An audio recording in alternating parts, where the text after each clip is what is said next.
आणि एक मोठी बातमी आहे, महाराष्ट्राच्या विधानसभेत महाराष्ट्र धर्म स्वातंत्र्य विधेयक अखेर मंजूर झालंय.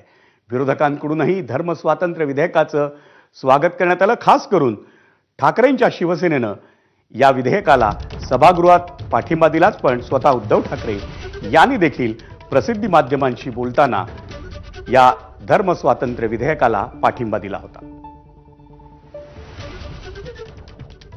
महाराष्ट्र धर्म स्वातंत्र्य विधेयक 2026 आज विधानसभेमध्ये बहुमताने त्या ठिकाणी पारित झालेलं आहे.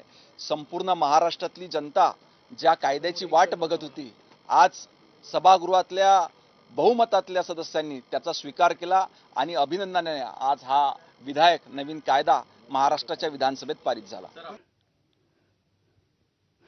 वळूयात पुढच्या बातमीकडे. मुंबईतल्या नायगाव परिसरातल्या बीडी चाळींच्या पुनर्विकास प्रकल्पातील डॉक्टर बाबासाहेब आंबेडकर संकुलातील 8